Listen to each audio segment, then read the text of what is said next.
हमारे स्टूडेंट्स, हम लोगों ने अभी जस्ट जो वीडियो में दिया था चैप्टर नंबर 3 मैंने पढ़ाया था और उसके अंदर मैंने आपको 2 पॉइंट्स क्लियर कर दिए थे।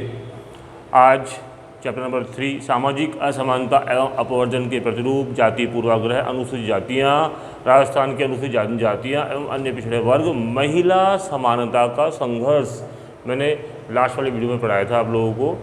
आज हम पढ़ेंगे धार्मिक अल्पसंख्यकों को संरक्षण।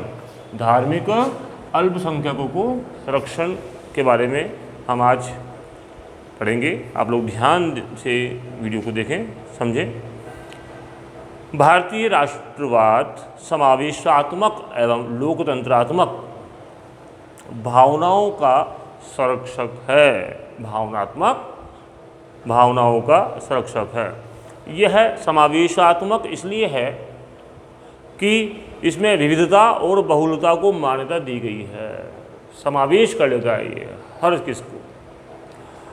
और लोकतांत्रिक इसलिए है क्योंकि यह भेदभाव और अपवर्जन के किसी भी रूप को स्वीकार नहीं करता है, अपितु एक न्यायपूर्ण एवं सामायिक समाज की स्थापना में विश्वास रखता है।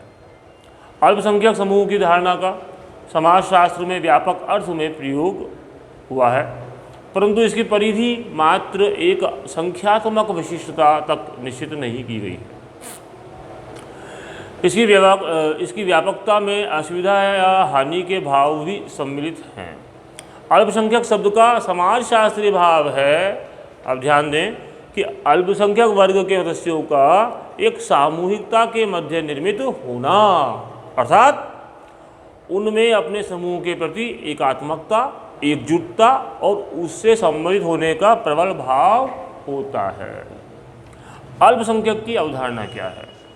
ध्यान दें, संयुक्त राष्ट्र के एक विशेष प्रतिवेदक फ्रांसिस्को कॉर्पोरेटी ने एक वैश्विक परिभाषा दी, जिसके अनुसार किसी राष्ट्र राज्य में रहने वाले समुदाय जो संख्या में कम हो और सामाजिक, राजनीतिक और आर्थिक रूप से कमजोर हो एवं जिनकी प्रजाति, धर्म, भाषा आदि बहुसंख्यकों से अलग होते हुए भी राष्ट्र के निर्माण, विकास, एकता, संस्कृति, परंपरा और राष्ट्रीय भाषा को बनाए रखने में अपना महत्वपूर्ण योगदान देते हैं, तो ऐसे समुदायों को उस राष्ट्र राज्य में अल्पसंख्यक माना जाता है।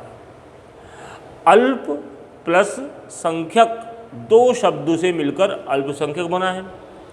अल्प का अर्थ कम, वह संख्यक से आशय संख्या से है, अर्थात जिनकी संख्या कम हो तो अल्पसंख्यक, परंतु जनसंख्या अनुपात कितना कम हो इसकी कोई परिभाषा नहीं है, इसकी परिभाषा नहीं दे रखी है।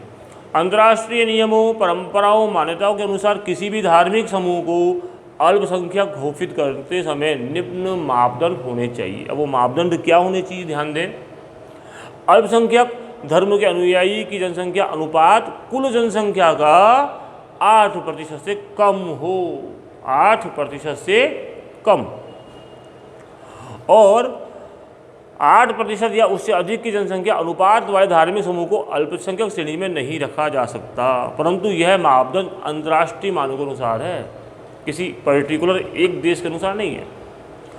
भारतीय संविधान ने अल्पसंख्यक शब्द का विवरण धारा 29 से लेकर 30 तक और 350A से लेकर 350B तक उल्लेखित किया है। इसकी परिभाषा कहीं भी नहीं दी गई। भारतीय संविधान की धारा 29 में अल्पसंख्यक शब्दों को इसके सीमांतर शीर्षक में शामिल तो किया गया है, किंतु इसमें बताया गया है कि ये नागरिकों का वह हिस्सा है। कौन सा हिस्सा है? जिसकी भाषा, लिपि अथवा संस्कृति भिन्न है। यह एक पूरा समुदाय हो सकता है, जिसे सामान्य रूप से एक अल्पसंख्यक अथवा एक बहुसंख्यक समुदाय के एक समूह के रूप में देखा जा सकता है। भारतीय संविधान की धारा 30 में विशेष तौर पर अल्पसंख्यकों को 2 श्रेणी, धार्मिक और भाषाई, का उल्लेख किया गया है।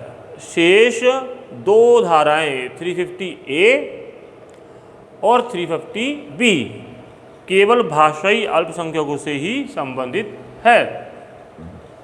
भारत सरकार के समाज कल्याण मंत्रालय द्वारा 23 अक्टूबर 1993 को अधिसूचना जारी कर अल्पसंख्यक समुदायों के तौर पर 5 धार्मिक समुदाय यथा मुस्लिम, ईसाई, सिख, बौद्ध और पारसी, दोबारा मुस्लिम, ईसाई, सिख, बौद्ध और पारसी समुदायों को अधिसूचित किया गया था। 27 जनवरी 2014 को केंद्र सरकार के राष्ट्रीय अल्पसंख्यक आयोग कानून 1992 की धारा 2 के अनुच्छेद ग के अंतर्गत प्राप्त अधिकारों का उपयोग करते हुए जैन समुदायों को भी अल्पसंख्यक समुदाय के रूप में अधिसूचित कर दिया गया। इट मीन्स 5 तो मैंने बताया आपको, और जैन समुदाय को भी कर दिया।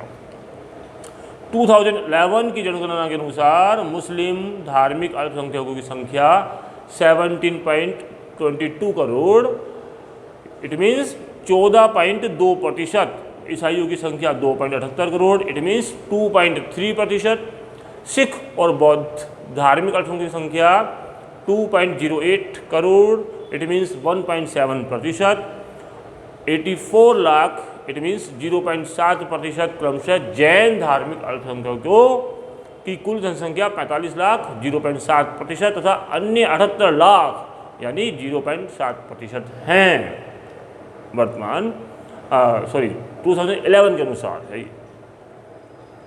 धार्मिक अल्पसंख्यकों का संरक्षण अब हम पढ़ेंगे।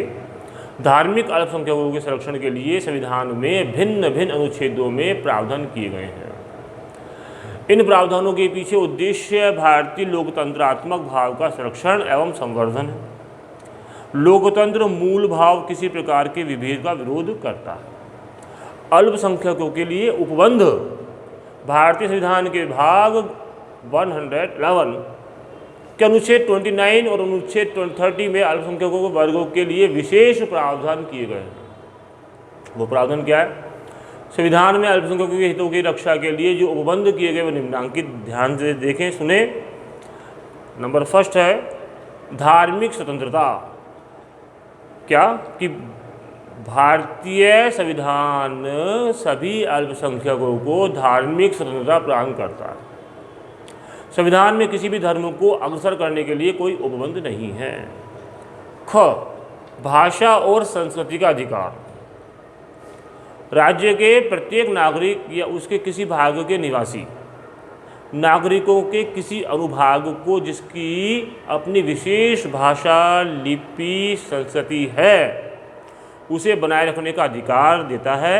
अनुच्छेद 29 फर्स्ट भाग का यह प्रावधान जनप्रतिनिधित्व कानून 1951 के तहत है।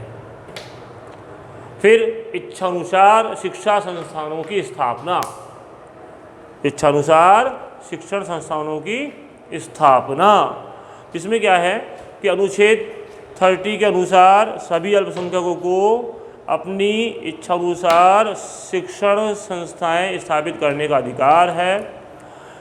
प्रत्येक अल्पसंख्यक समुदाय को न केवल अपनी शिक्षा संस्थाएं स्थापित करने का अधिकार है बल्कि अपने समुदाय के बच्चों को अपनी भाषा में शिक्षा देने का भी अधिकार है।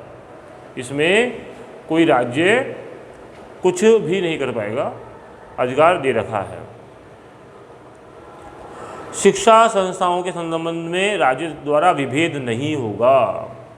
शिक्षण संस्थाओं को किसी प्रकार की सहायता देने में राज्य इस आधार पर विभेद नहीं करेगा कि वह धर्म या भाषा पर आधारित किसी अल्पसंख्यक वर्ग के प्रबंध में है, ये भी है। अब इससे संबंध में एक राष्ट्रीय अल्पसंख्यक आयोग बना। देश के सामाजिक और आर्थिक विकास में अल्पसंख्यक समुदाय की महत्वपूर्ण भूमिका रखी गई। सरकार ने इस समुदाय के सामाजिक आर्थिक उत्थान के लिए समय समय पर विभिन्न कार्यक्रम और योजनाएं संचालित की। भारत सरकार ने अल्पसंख्यक समुदायों से सशक्तिकरण और उनकी संस्कृति, भाषा और धार्मिक स्वरूप को बनाए रखने के लिए राष्ट्रीय अल्पसंख्यक आयोग अधिनियम, ध्यान देना, 1992 में किया। और इस अधिनियम के अंतर्गत अल्पसंख्यक वर्ग उस समुदाय को माना गया जिसे केंद्र सरकार अधिसूचित करेगा। अल्पसंख्यक आयोग अधिनियम 1982 के सफल कार्यान्वयन हेतु सरकार ने मई 1993 में एक अल्पसंख्यक आयोग का गठन किया, और वो गठन जो किया वो पेज नंबर 45 पर है। इसे आप लोग स्वयं पढ़ेंगे अच्छे से। आज जो मैंने पढ़ाया है उससे संबंध में कुछ मैं आपको क्वेश्चन देने जा रहा हूँ, आप लोग राइट डाउन कर लें, उसे प्रश्न लिख लें। तो पहला प्रश्न है, अल्पसंख्यक की अवधारणा क्या है? पहला प्रश्न है, अल्पसंख्यक की अवधारणा क्या है? दूसरा प्रश्न है, धार्मिक अल्पसंख्यकों का संरक्षण, धार्मिक अल्पसंख्यकों का संरक्षण संविधान ने किन अनुच्छेदों से रखा? धार्मिक अल्पसंख्यकों का संरक्षण संविधान में किन किन अनुच्छेदों में रखा गया है? और तीसरा प्रश्न है, राष्ट्रीय अल्पसंख्यक आयोग क्या है? राष्ट्रीय अल्पसंख्यक आयोग क्या है? ये तीनों प्रश्न आप लोगों को कॉपी में करने हैं। आज जो मैंने वीडियो में आपको जो समझाया है, पढ़ाया है, ये तीनों प्रश्न आपको समझ में आ जाएंगे अगर आप उसको पढ़ेंगे, ध्यान से समझेंगे। और ये जो मैंने समझाया है पेज नंबर 43, 44 सोशियोलॉजी की बुक में है, चैप्टर नंबर 3 का। Okay, thank you.